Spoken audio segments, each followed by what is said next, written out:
اچھا ہاشمی صاحب، میں نے جیسے ذکر کیا تو اسٹوڈنٹ لائف سے بات کا آغاز کرتے ہیں، کچھ پرانی یادیں جو ہیں وہ تازہ کرتے ہیں. تو کچھ بتائیے دیکھنے والوں کو کہ پنجاب یونیورسٹی میں جب آپ پڑھتے تھے تو کس طرح اسلامی جمعیت طلبہ سے وابستہ ہوئے، یونین کے لیڈر کیسے منتخب ہوئے، کوئی جو اسٹوڈنٹ پالیٹکس ہے اس کے حوالے سے کچھ بتائیے.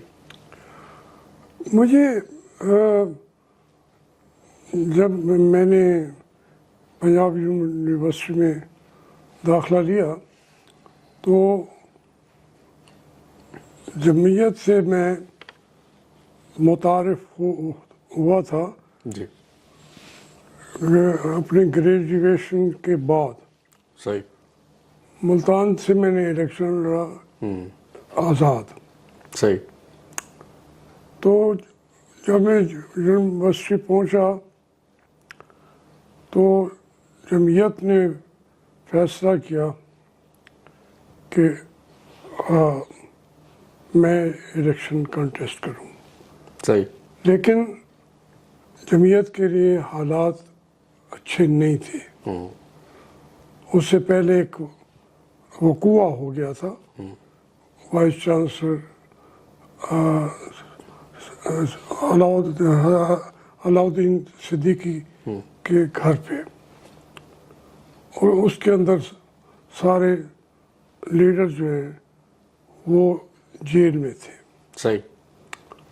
تو انہوں نے کہا کہ آپ الیکشن لڑیں اور کہیں مانے نہیں کہ آپ جمعیت سے. صحیح. صحیح. حفیظ خان صدر کا الیکشن لڑے تھے. صحیح. وہ بھی ایک قسم کا آزاد. صحیح. صحیح. تو اس کے بعد جو دوسرے سال صدر کا الیکشن لڑا، صحیح. وہ پھر میں نے جمعیت کا کھل کے نام لیا. صحیح. حالات اتنے کنورٹ ہو گئے جی جی جی اور دوسرے الیکشن تک کہ فضا نکل آئی، تو ویسے دوسرے الیکشن میں نے جمعیت کا نام لیا. صحیح. اور وہ اس طریقے سے میں کیا اور بس بنتا گیا. صحیح. اچھا، یہ ذوالفقار علی بھٹو صاحب کا دور حکومت تھا جی، اور اسٹوڈنٹ جو لیڈر تھے جن میں آپ پیش تھے، انہوں نے بنگلہ دیش نامنظور تحریک چلائی. جی. تو کیا سمجھتے ہیں یہ ایک جذباتی فیصلہ تھا یا آج بھی آپ سمجھتے ہیں کہ وہ جو تحریک چلائی بنگلہ دیش نامنظور وہ ٹھیک تھی؟ دیکھیں، وہ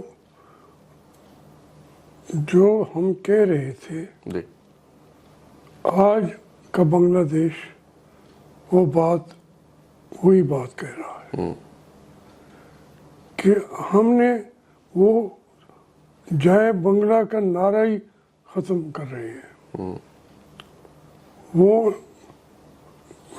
ہر جگہ سے جس کا ذرا بھی جس کی سمتی ہے انڈیا کے ساتھ، اس کے خلاف وہ آج جو صورتحال ہے، یہ وہی بنگلہ دیش ہے کہ 4 سال پہلے پھانسی دی جا رہی تھی جی مطیع الرحمان نظامی کو، جی پروفیسر غلام اعظم کو. بالکل.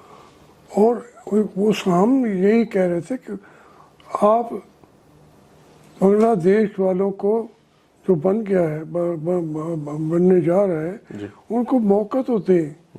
اتنی ہبس کے اندر جو آپ نے خود کریٹ کیا ہے جی بنگلہ دیش، ذمہ داری آپ کی ہے.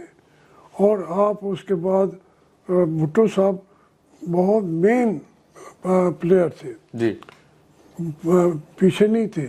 تو وہ ایڈمنٹ تھے کہ بنگلہ دیش کو منظور کر لیا جائے. صحیح. اس کے بغیر تو ان کی وزارت عظمیٰ پہ بھی کوشچن رہتا. تو وہ ہم نے ایک سوچ سمجھ کے فیصلہ کیا تھا، اور اس کے اثرات آج آپ دیکھیں ہمیں اللہ تعالیٰ نے انہیں آنکھوں سے ہم نے دیکھا. دوسری بات یہ بھی ہے جی بنگلہ دیش کا ہم نے اسی وقت دورہ کیا گڈ ول کے طور پر, صحیح. اور بنگالیوں کو اپنی ان کی لاشیں پڑی ہوئی اپنی آنکھوں سے دیکھی. کتے اور گدھ ان کی آنتیں کھینچ کھا رہے تھے. یہ بنگلہ دیش بننے کے بعد آپ نے دورہ کیا؟ نہیں, پہلے پہلے جب وہ ٹھیک ہے ہم گڈ ول کے طور پر صحیح گئے. صحیح صحیح. ہم ڈھاکہ گئے, ہم چٹاگانگ گئے, تو وہ ہم دیکھ رہے تھے کہ ان لوگوں کو ہم نے جھولی میں ڈال دیا ہے انڈیا کے, اور وہ مجبور ہیں.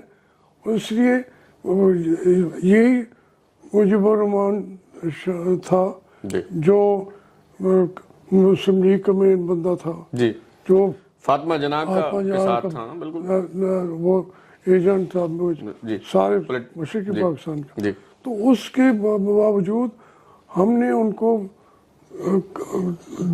وہ الگ نہیں ہوئے, ہم نے ان کو پھینک دیا. آج وہ یہ بات ہے نا کہ آج وہ پاکستان سے بیلسٹک میزائل مانگ رہے ہیں. کس لیے؟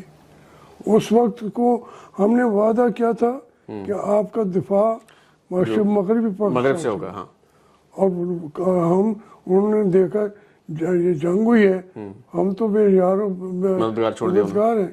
تو اس لیے وہ ہم نے سوچ سمجھ کے کیا ہے. اور دیکھیں ابھی وہ ان کی کتابوں میں بھی آیا, ایوب خان سے خود میں ملا.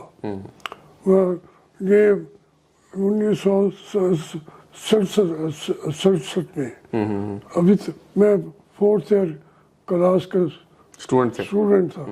تو انہوں نے کہا کہ وہ جائیں, ہم نے ان کو کیپٹل بھی بنا کے دے دیا ہے, کنسٹرکٹ کر کے دے دیا ہے. وہ اب سے ہماری جان چھوڑے. یہ تو آپ کی بات درست ہے. ہماری جو اس وقت اشرافیہ تھی, وہ سیاسی اشرافیہ ہو, وہ ہمارے جرنیل ہوں, بیوروکریٹس ہوں, وہ یہ سمجھتے تھے کہ جی ان سے جان چھڑانے میں ہماری بہتری ہے. اچھا یہ فرمائیے کہ اگر ہم سقوط ڈھاکہ کی بات کریں, مشرقی پاکستان کے علیحدہ ہونے کی, تو یہ سوال اکثر کیا جاتا ہے کہ جی کون ذمہ دار تھا. اگرچہ وہ کہتے ہیں نا کہ وقت کرتا ہے پرورش برسوں, تو حادثہ ایک دم تو نہیں ہوتا, لیکن یہ جو 3 مین کریکٹر ہیں, یعنی یحییٰ خان ہے, شیخ مجیب الرحمان ہے, اور ذوالفقار علی بھٹو, تو ان میں سے کون ذمہ دار تھا پاکستان ٹوٹنے کا؟ دیکھیں ذمہ دار تو ایوب خان تھا. وہ اس کی پالیسیاں تھیں, اس کی پالیسیاں تھیں. پھر جو ان میں یہ تینوں ایکولی مجرم تھے, شیخ مجیب بھی, لیکن شیخ مجیب نے وہاں پہ پلٹن میدان میں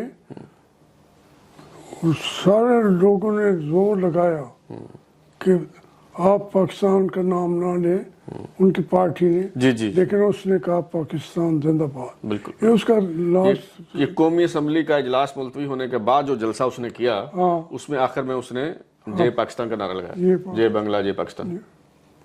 درست ہے. اچھا یہ اگر ہم ذوالفقار علی بھٹو صاحب کو ہم ذمہ دار قرار دیں اگر اس کا, یہ تو ایسے نہیں ہو جائے گا جیسے خدا نہ خواستہ ابھی کچھ ہو جائے تو ہم کہیں کہ عمران خان ذمہ دار ہے.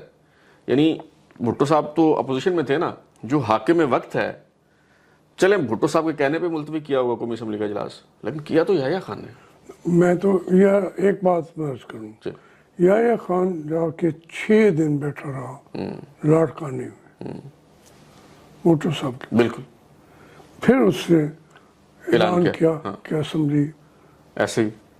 تو پھر یہ اس میں یہ بات حقیقت ہے کہ جو یحییٰ خان تھا وہ ایک لحاظ سے پورے ایشو پہ اتنا سنجیدہ تھا بھی نہیں. جب ایوب خان نہیں تھا تو یحییٰ خان بالکل نہیں تھا, اور اس کی جو شب و روز تھے, جو اس کے کام تھے, وہ اس میں اس کو پرواہ بھی نہیں تھی. تو اس لیے ہم بھٹو کایا تھا, شیوڈ تھا, جانتا تھا چیزوں کو صحیح اور تہہ تک پہنچ جاتا تھا. صحیح. تو اس لیے ذمہ داری تو صاف ظاہر ہے کہ ہماری فوج پہ ہے, نمبر 1. اور حاکم وقت جو اس وقت حاکم جس کے پاس وقت اقتدار اختیار تھا. وہ ہے, لیکن باقی وہ دو بھی ایکولی. اوکے صحیح.